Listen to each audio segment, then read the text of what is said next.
Bienvenidos a Latitud Americana, el espacio donde convergen dos generaciones para analizar sin filtros la realidad nacional y su impacto en nuestra vida cotidiana.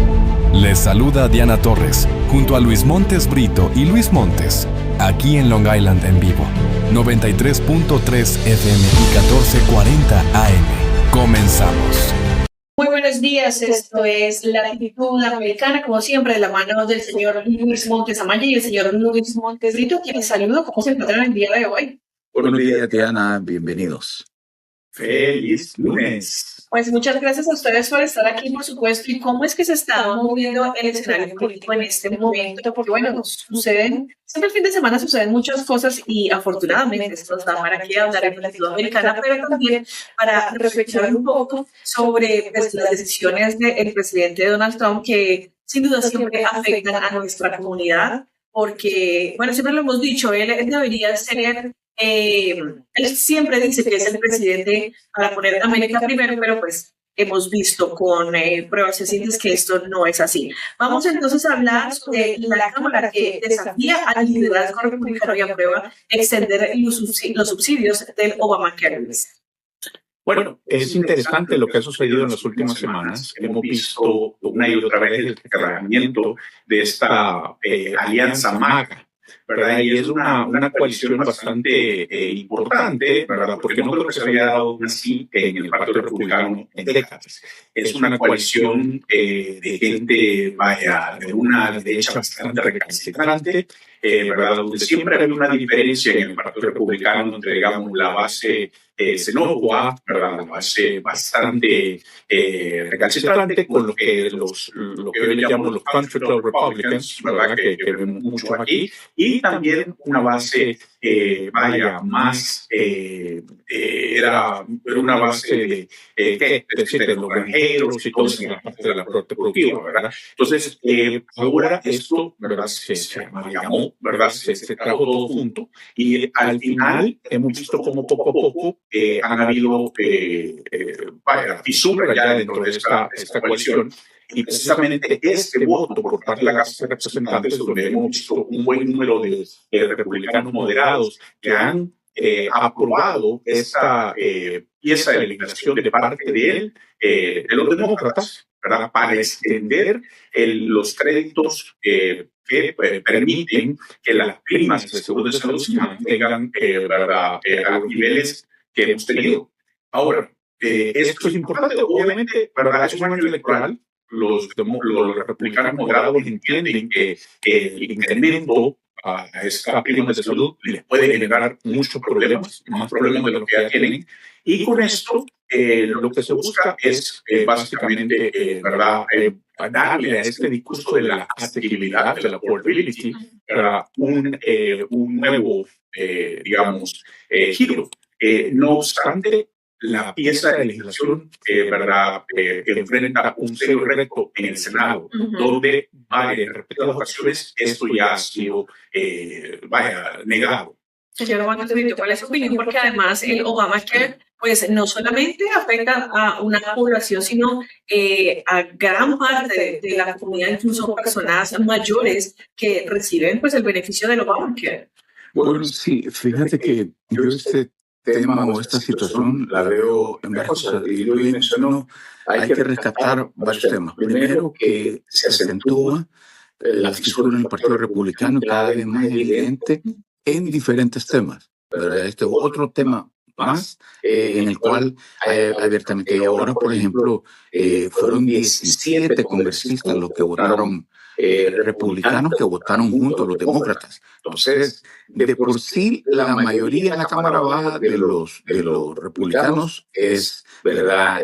Es endeble, es pequeña. Y encima de esto, tener 17 votando en contra, son la gente moderada, son la gente que incluso que no son los magas, los radicales. Pero entonces están viendo claramente que está esas dos posiciones. Los radicales, ¿verdad? Contra los moderados. Y luego otra también cosa que tú mencionaste que es bien importante de remarcar es que el mensaje republicano quiere enfatizar ahora en affordability, ¿verdad? En lo que es accesibilidad, asequibilidad es la palabra correcta en español, ¿verdad? De los diferentes problemas en general, ¿verdad? Porque ahora hablan que MAGA es Make America Affordable Again, ¿verdad?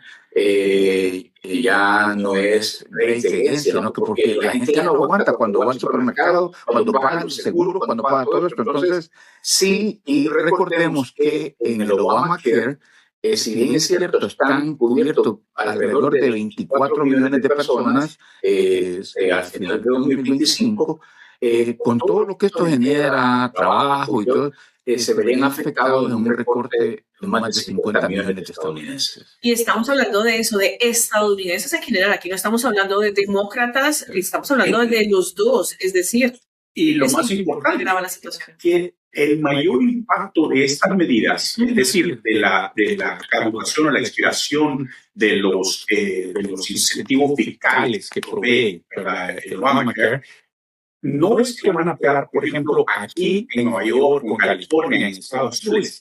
El mayor impacto se da en estados extremadamente rojos. El más alto de ellos, West Virginia, ¿verdad? Que no hay estado, que hay pocos estados más rojos que los estados del sur, que son impactados. Alabama, Luisiana, ¿verdad? Eso, por un lado. Dos, hay que reconocer también que en la Casa de Representantes la semana pasada hubo dos bajas importantes en esa mayoría básicamente pírrica que tienen los republicanos, ¿verdad? En primer lugar, tenés la renuncia de Marjorie Taylor Greene, ¿verdad? Que eso reduce en uno la distancia, y dos, la muerte de un congresista republicano en una operación de emergencia que tuvieron, ¿verdad? Que es de California. Entonces, esto se reduce. Además de esto, estamos, ¿verdad? Y aquí vamos a ver un poco, nos quedamos, ¿verdad?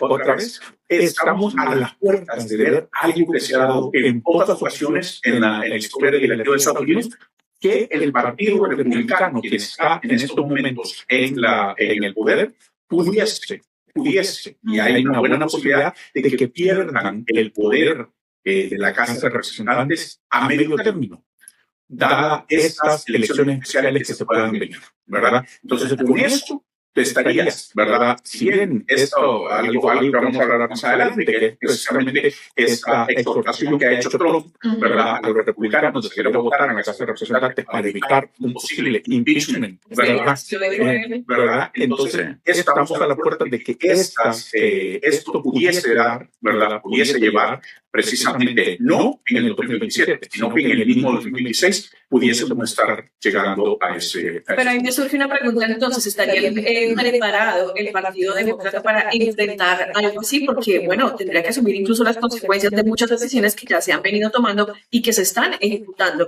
Y es que precisamente el presidente Donald Trump le pide a los republicanos ganar las legislativas para evitar ese nuevo impeachment, como lo mencionaba Luis, precisamente porque, bueno, los demócratas impulsan otro juicio político y si llegan a retomar el control. La oposición responde que nadie está por encima de la ley, que el Congreso debe fiscalizar al Ejecutivo. Se trata de defender un programa o de blindar a un presidente en la rendición de cuentas. Fíjate, Ana, que retomando lo que Luis dijo, porque es importante cuando menciona que va a afectar a estados como West Virginia, precisamente uno de los congresistas, ¿verdad? De esa área, como es Carol Miller, ¿verdad? Votó en contra de las 17 que votó en contra, y también Rob Whitman de Virginia también votó en contra de ¿verdad?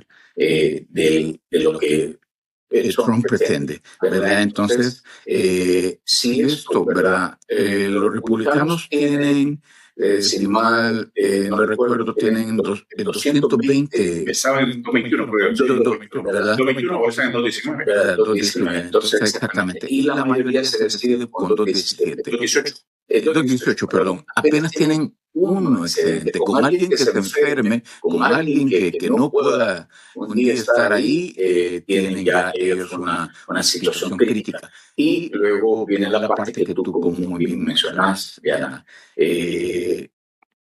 todo el mundo está previendo la popularidad de Trump viene para abajo, que es precisamente vaya, quien está corriendo en las elecciones, que se considera que las próximas elecciones, más que elegir congresistas, va a ser como una evaluación de los primeros 2 años de Trump.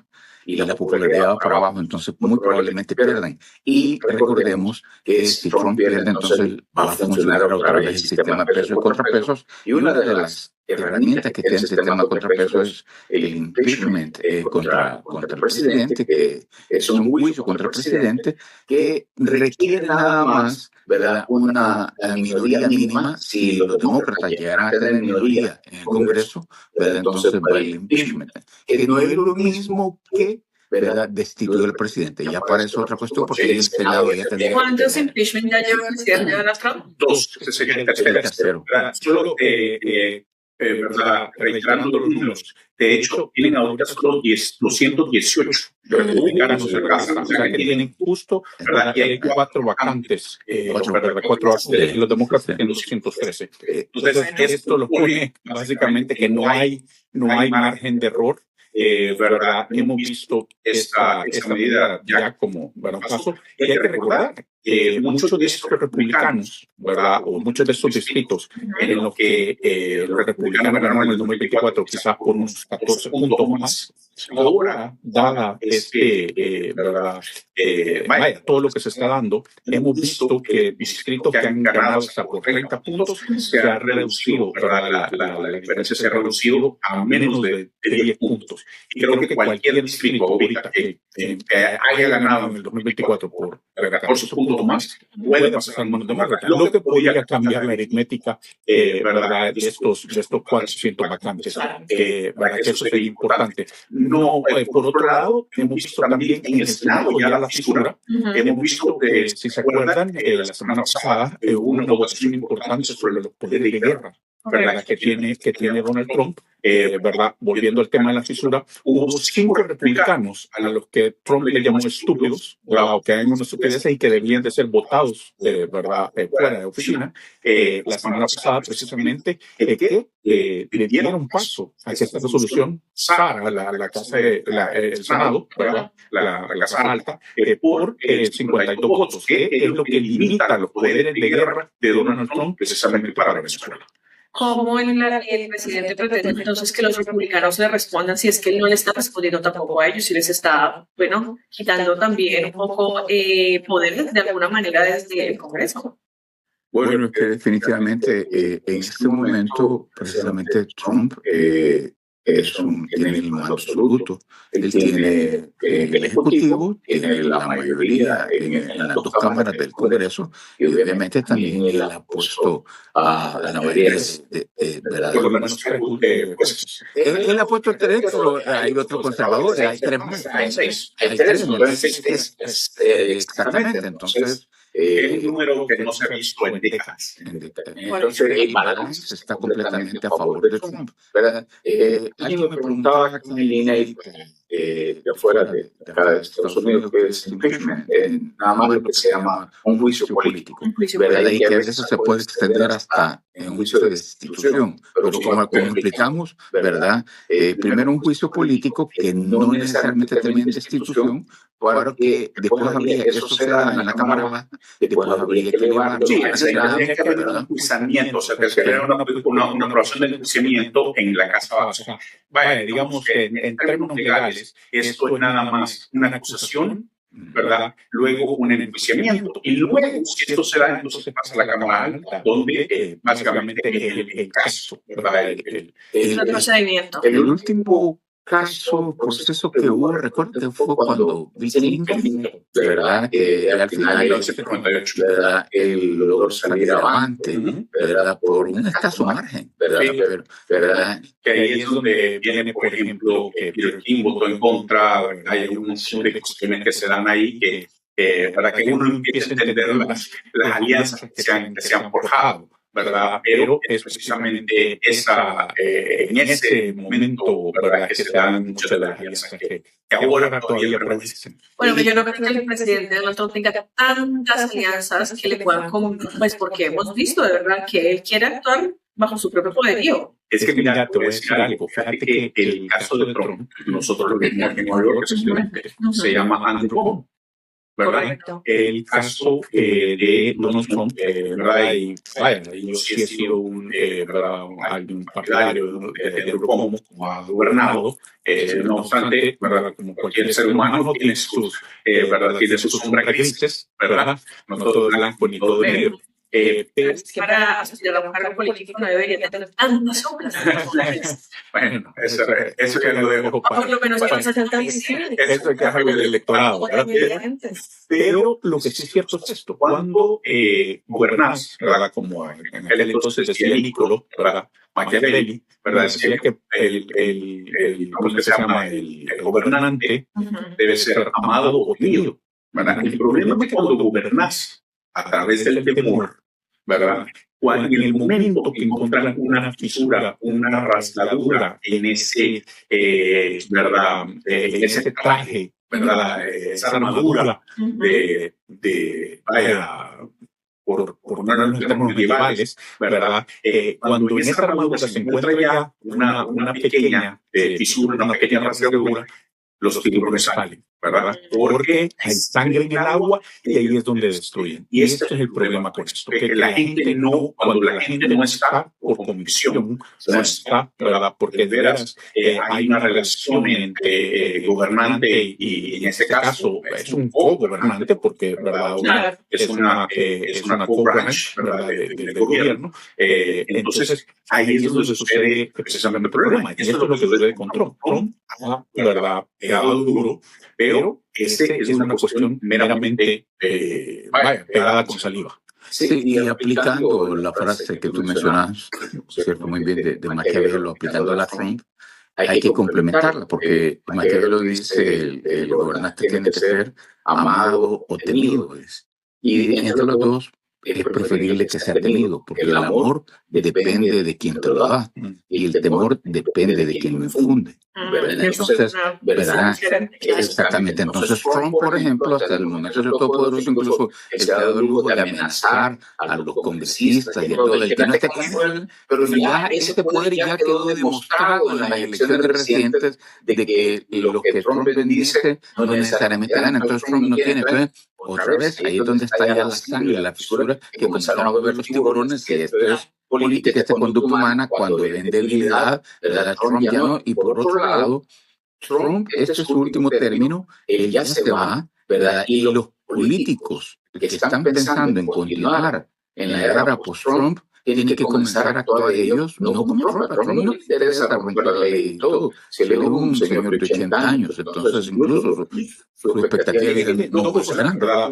Por eso es esta insistencia por parte de Trump, de Steve Bannon y todos estos de hablar de un imposible tercer término. Porque es lo que pasa. Cuando un presidente en Estados Unidos se elige a un segundo término, estás automáticamente siendo un lame duck, ¿verdad? Es básicamente alguien que ya no tiene, ¿verdad? Obviamente que no lo queda porque tiene la oficina oval, pero es manejado por otras fuerzas, ¿verdad? Pero en ese sentido ya la gente está pensando más en el siguiente que en la persona que, ¿verdad? En esta persona que se va a quedar. Y por eso la insistencia tanto de Trump, de Steve Bannon, de hablar de este posible tercer periodo, porque para mantener la vigencia. De lo contrario,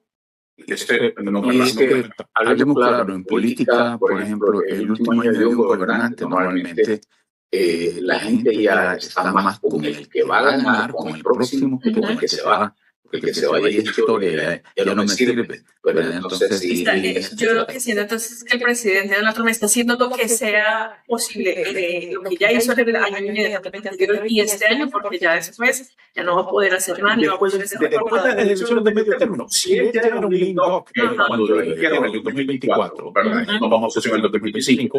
En el 2026, a finales de noviembre de 2026, esta persona se convierte ya en alguien verdaderamente y por eso es que va a ejercer su poder, por eso es que se va a hacer más déspota, por eso es que va a ser más cuestiones irracionales, precisamente porque él quiere mantener esa vigencia que históricamente ya sus 2 años ya de la gobierno, cabe. de alguna manera. Y yo creo que él lo entiende perfectamente, por eso es que este año ha sido tan frenético y se espera que este año vaya a ser también aún más, porque él sabe perfectamente de que puede perder y las probabilidades son altísimas de que vaya a perder la mayoría en el Congreso, y por eso es que incluso vamos a ver el anuncio de medidas extraordinarias, incluso que no tienen vida en el largo plazo, pero que van a ser medidas populistas para tratar de ganar las más investigaciones, como las que se han anunciado, por ejemplo, ahora en contra del presidente de la Reserva Federal, Jerome Powell, ¿verdad? Que precisamente este tipo de amenazas es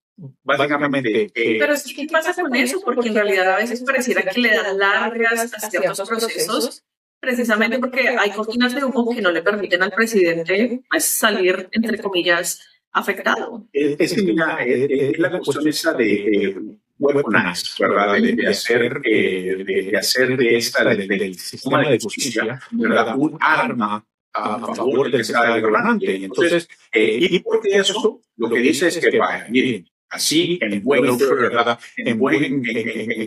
lenguaje coloquial, usted se me sale de la línea, ¿verdad? Como decía aquel, plata o plomo, aquí es, ¿verdad? Pues obediencia. Es un régimen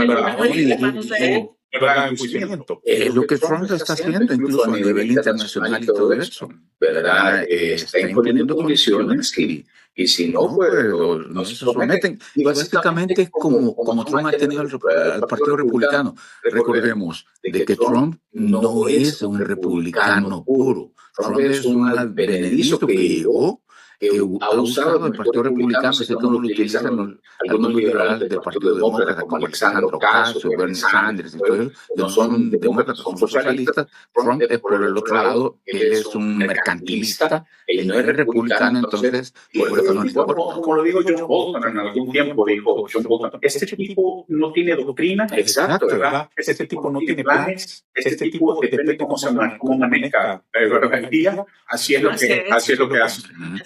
Señor Montes Brito, ¿cómo fue la palabra que usted dijo? ¿Benedizo? Benedizo. Benedizo, es que el vocabulario de ustedes es bien propio, entonces estoy buscando la palabra que se pronuncia exactamente. A ver, por favor, búsquela. Es que me apareció Benedizo. Benedizo. Benedizo. Una persona generalmente se acomoda a lo que más le conviene. Un camaleón político, ¿verdad? No, me gusta aprender nuevos vocabularios, por supuesto. Persona que llega a un lugar o grupo de oposición sin pertenecer originalmente a él y que suele ser vista como extraña, recién llegada, sí, pero que con el tiempo toma un matiz similar al entorno. Es la descripción de Trump, ¿verdad? Sí, entonces definitivamente estamos ante eso. Y actúa más fuerte de la verdadera base, pues, porque para probar que exactamente, él tiene, se vuelve, como decimos en El Salvador, más papista que el Papa, ¿verdad? Él quiere ser incluso más exigente que el mismo Papa. O para el público como que la verdad que se reforma y entonces quiere ser... Bueno, yo no sé entre barcelonistas y de algunas de las cosas que se entienden ahí. Pero no importa. Solo fueron tres. Esperábamos más, pero solo fueron tres. Bueno, es política, es juego y es entretenimiento, sin duda alguna, porque vamos a seguir entonces hablando precisamente en materia de inmigración, un tema que la semana inmediatamente anterior pues nos hizo reflexionar sobre lo que sucede con los inmigrantes, pero además lo que de verdad está sucediendo con la comunidad estadounidense en general, y es que se está desplegando la mayor fuerza de controles migratorios, como lo anunciábamos, del presidente Donald Trump. Y esto ha traído consecuencias graves. Estoy hablando pues, de la muerte de esta estadounidense por manos de agentes de ICE, de una operación, una vez más, por el presidente Donald Trump, pero que además ha sido la más grande en Minnesota. Bueno, sí, fíjate que es lamentable el hecho que se dio, y esto es producto de los abusos de la política de ICE. Aprovecho para enfatizar, como estaba antes, Obama sigue siendo el presidente que mayor cantidad de indocumentados deportó, ¿verdad? pero con esta muerte ya Trump es el presidente que más muertes ha ocasionado de inmigrantes bajo la custodia de ICE. ¿Verdad? Fíjate bien ¿Y ese es de custodia y de inmigrante? No, este fue en la calle, entonces, exactamente. Entonces, producto de sus políticas antimigratorias, Trump es el presidente que más muertes ha causado. Van alrededor de 30 muertes en un año, ¿verdad? Entonces, bueno, lo que te está diciendo es la dureza, la crueldad en realidad, porque si a eso le agregas, incluso se dice que este número va a crecer, y en este número están contemplados gente que ha sido capturada, se ha muerto sin una causa salida adentro de la cárcel, o cuando la han liberado después de ido a morir un par de días, incluso aquí o cuando llega a sus países. Entonces, en realidad, los expertos y la prensa predice de que esta tendencia va a seguir debido a la falta de condiciones que hay en los centros de detención. Hemos visto protestas a nivel nacional por las condiciones de hacinamiento, por las condiciones de insalubridad que hay en los centros de detención de inmersión. Aquí mismo en Nueva York, aquí en Central Islip, vemos, ¿verdad?, que la gente la tiene ahí. Son centros que están diseñados para que una persona detenida no esté más de 12 horas, y ahí permanecen hasta 5 o 6 días, ¿verdad?, sin un lugar apropiado. Mira, yo te digo que los que están en Secot, en El Salvador, están hasta mejor que la gente como la están siendo reformados y están siendo reformados, entre otras. ¿Sabes qué me indigna? Que él titula a este muchacho, la califica mejor bajo el alborotadora, ¿no? Bueno, le llama como que es una mujer que a lo mejor estaba provocando a los agentes de inmigración, pero eso es como básicamente el abusador que dice que se debe provocar por una mujer por su forma de vestir, por ejemplo. Me parece que ese no era el discurso del presidente, porque él se debe a los americanos, a los estadounidenses, y esta mujer que, bueno, muere por cuenta de un agente de ICE, pues desafortunadamente deja ver que no estamos protegidos desde ninguna esfera, y desde ningún punto de vista estamos protegidos. Mira, yo te voy a decir esto, varios puntos al respecto. Uno es la muerte de un ciudadano americano a manos de ICE es sin precedentes. Entonces, en ese sentido, creo que es una investigación que ni siquiera, tanto el entendimiento, que ni siquiera dejan a las autoridades estatales, ¿verdad?, y a las autoridades locales entrar en la investigación. Eso quiere decir algo. Hay un encubrimiento serio, ¿verdad?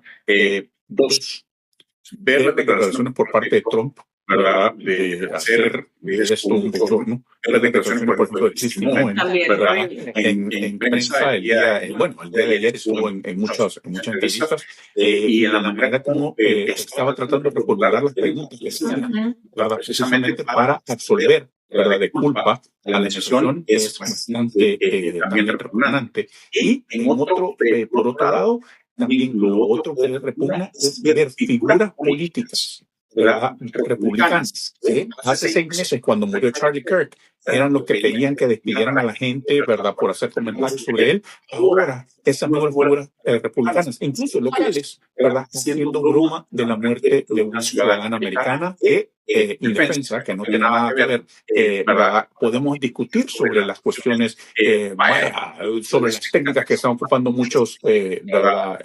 Gente que está atacando, no atacando, pero sí criticando y haciendo bastante agresivos con ICE, que eso es tema de discusión, pero en ningún momento se condona o se puede, ¿verdad?, justificar el disparo, 2 disparos certeros a la cabeza de una ciudad americana por agente de ICE. Fíjate que yo en este tema nos debe llevar a todos como habitantes de Estados Unidos a una reflexión. Primero, yo tristemente he oído que la gente dice, pero que era lesbiana. La preferencia sexual no justifica el asesinato de una persona. Exactamente, entonces, ¿por qué uno quiere descalificar, y por esa descalificación, entonces, no, es más importante que hay 3 niños que quedaron huérfanos ¿verdad? De esta señora que no tiene. Y luego también lo otro es que, como tú bien decías, que ella era una provocadora, ¿verdad? Miren, si es cierto o no que era una provocadora o era una instigadora, para eso hay leyes que la capturen, que la arresten y no evitan la ley. Charlie Kirk, eso fue todo el discurso que Entonces, entonces, ¿en qué quedamos? Por eso, entonces, pero a lo que yo me refiero es que en ambos casos debe de implicarse la ley, que le den un juicio, pero no es Eso es parte de la primera enmienda. O sea, el provocar a alguien, o sea, provocar la libertad de... no tiene a veces la me libertad pregunto de cómo es que está actuando la inteligencia y cómo es que actúan los agentes de inmigración, porque, no sé, creo que un lavado psicológico también, en donde ellos no dudan en agredir a quien sea. Es que Entre comillas, es se les está enfrentando. que se sienten empoderados y se sienten impunes. Hay un memorándum, ¿verdad?, que fue publicado la semana pasada, donde la persona encargada del director del puesto les ha dicho que yo espero que ustedes puedan, ¿verdad?, hacer uso, ¿verdad?, de sus poderes si ustedes se sienten amenazados. Fíjate que yo quiero hacer también No es que 6 hombres que rodean un carro se sentían amenazados por una mujer. pero fíjate, quiero hacer mención a si esto hubiera sucedido fuera de Estados Unidos, especialmente un país tercermundista, un país de Latinoamérica, que asesinan a un ciudadano americano, las fuerzas de seguridad derrocan al gobierno. Yo me recuerdo ahorita así de dos casos. Uno, Somoza, cuando mataron al periodista, que lo mataron impunemente, y después me recuerdo también más lejos, el general Martínez también, un dictador, pero también la muerte de él fue porque mataron a un ciudadano americano en una manifestación. Entonces, En Colombia también se dio uno de los escoltas de Obama, que estuvo en Cartagena, y bueno, la investigación no avanzó a más, porque bueno, había otras cosas allí, pero sí recuerdo perfectamente. pero entonces, como te digo, si un ciudadano estadounidense es asesinado fuera de Estados Unidos, entonces ahí sí van a leer. Entonces, esto no necesita tanto, esto lo que amerita es una investigación y lo más importante, tomar medidas para que este hecho no vuelva a ocurrir. Así es, pues bueno, vamos a hacer una breve pausa en Latitud Americana, volvemos con más información, por supuesto, solamente aquí a través de 1440M y 93.3 FM. Volvemos en minutos. Regresamos a Latitud Americana. Con ustedes sus anfitriones Diana Torres, junto a Luis Montes Brito y Luis Montes. Aquí en Long Island en vivo, 93.3 FM y 1440 AM. Gracias por continuar en sintonía. Iniciamos la Latitud Americana justamente hablando de lo que sucedió la semana pasada con una llamada del presidente Gustavo Petro hacia el presidente Donald Trump en aras de bajar un poco los ánimos con respecto a lo que estaba diciendo el presidente Donald Trump de que iba a, bueno, estar en Colombia y que además de ello, pues al presidente Petro le tocaba andar como con cuidado, porque si él quería, pues también se iba a tomar Colombia. Así que una llamada que duró, según el presidente Gustavo Petro, 55 minutos, pero entre otras, ¿quién hizo la llamada? Parece ser que fue de Estados Unidos hacia acá, que fue apartada de aquí, de Estados Unidos hacia Colombia, o algo así, pero se escucharon los dos presidentes, y pues por lo menos los ánimos sí se bajaron un poco y se calmaron. Fíjate que por lo reportado, ¿verdad?, esta llamada se da en un contexto bastante interesante. En primer lugar, está un equipo del New York Times, ¿verdad?, con Donald Trump. Precisamente en la oficina Oval, ¿verdad?, ellos están realizando la entrevista del primer año de mandato de Donald Trump, ¿verdad? Y de repente, está la grabación, de repente le dice uno de sus asistentes. De hecho, cuando entra el equipo del New York Times, son 4 reporteros los que entran, ¿verdad? Ellos encuentran raro que esté Marco Rubio, precisamente ahí en la oficina Oval, la entrevista con Trump,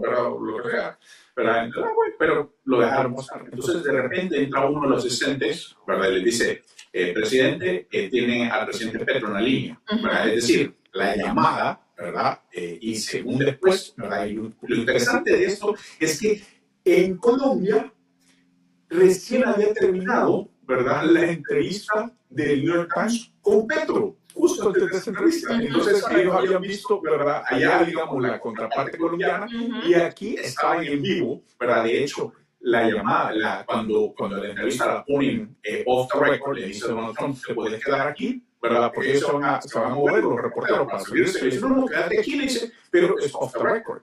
¿Verdad? Entonces apagan la llamada y de repente entra Pete Hegseth a la oficina oval. O sea, que tenés a Pete Hegseth, tenés a Marco Rubio y ahora tenés. Y entonces, y efectivamente, ¿verdad? Es Petro quien allá en Colombia ha confirmado que él dice, no, miren, estoy preocupado, ¿verdad? Por las declaraciones, ¿verdad? Y él decide, ¿verdad? Llamar a Trump precisamente para bajarle el volumen a las aguas. Bueno, yo vi que Petro tenía ese día una concentración allá en Bogotá. Él estaba haciendo un llamado. Y más él dijo una frase como, traía otro discurso más beligerante, pero ocurrió esta llamada inesperada, ¿verdad? Entonces dio a entender como que a él le habían llamado. Y fíjate bien, yo creo que en realidad es más factible que Trump le llame a él, porque si Petro le llama a Trump no necesariamente le va a contestar. Entonces, diferente que si Trump le llama a Petro. Pero lo interesante es que al final, ¿verdad? Es que definitivamente redujo la tensión. Sin duda. Me extraña ahora Trump como habla del presidente Petro, que incluso lo ha invitado a venir a la Casa Blanca, que es un simbolismo bastante interesante. O sea, que lo arresta cuando llega. Bueno, hasta esos extremos.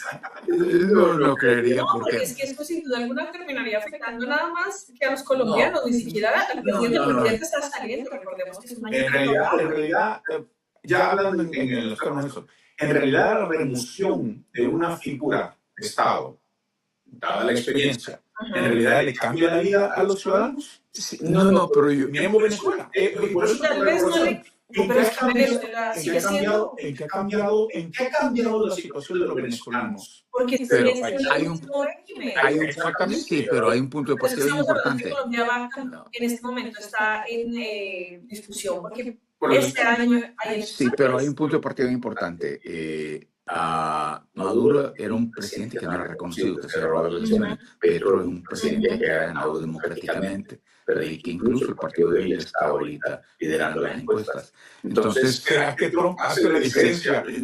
Para la doctrina Donroe, ¿habrá alguna diferencia entre lo democrático y lo no democrático? Sí, no. Ahí sí entra lo que es el fuero que tiene, ¿verdad?, internacional, que tiene el presidente Petro. Ahora, si yo fuera Petro y Trump me invita al siguiente día de haber entrado al poder, yo no viniera, ¿verdad? Porque ahí sí viene... Claro, ya no tiene quien lo proteja. Exactamente, ya no tiene fuero. Entonces, ahí sí, ¿verdad? Entonces, por eso digo, pero en esta no, yo creo que va a ser...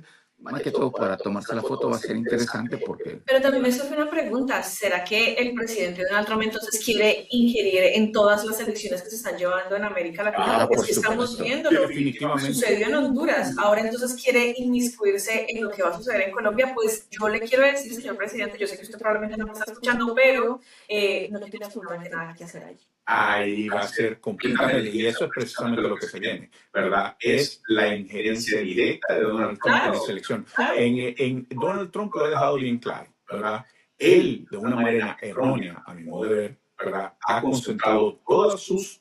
no es que la concentración de la atención en el hemisferio occidental no es la equivocación, es dejar las otras zonas, ¿verdad?, del mundo a la deriva, es decir, que Rusia haga lo que quiera, que China haga lo que quiera. Ese es el verdadero error.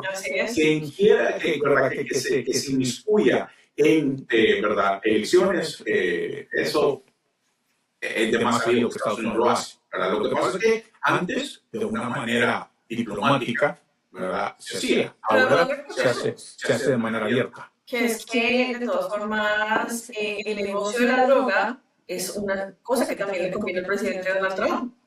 No hay petróleo, pero hay, entre comillas, y por debajo de la cuerda, es un negocio para Estados Unidos. Mira, fíjate que... ya sea para la foto de decir, capturamos, hicimos. Pero fíjate que el contexto en que se da esta relación de Trump con Latinoamérica es de que ha recobrado brillos la política de patio trasero, ¿verdad? Estados Unidos En 1980, básicamente, Latinoamérica no tenía se había pasado, se había superado, al menos se había superado, al menos el lenguaje ese, porque en realidad es peyorativo para Latinoamérica que digan que el patio trasero. Pero yo incluso, más que la nomenclatura, más que la semántica, la importancia política que ha tenido Latinoamérica, ¿verdad? En la agenda de Washington, relaciones internacionales, no la había tenido en 1980. Bueno, se nos acaba el tiempo desafortunadamente, pero algo para cerrar, señor Brito.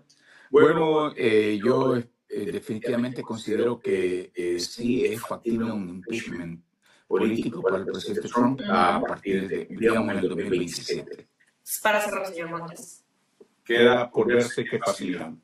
Bueno, pues vamos a ver entonces hasta aquí Latitud Americana. Gracias a todos ustedes. Recuerden que estamos a través de Spotify, también a través de Latitud Americana, y que pueden revivir este capítulo. Así que 11:57, nos vemos más adelante. Así llegamos al final de Latitud Americana, donde analizamos y cuestionamos la realidad que vivimos. Gracias por acompañarnos. Somos Diana Torres, Luis Montes Brito y Luis Montes, y esto fue Long Island en vivo, 93.3 FM y 1440 AM. Sintonícenos la próxima semana.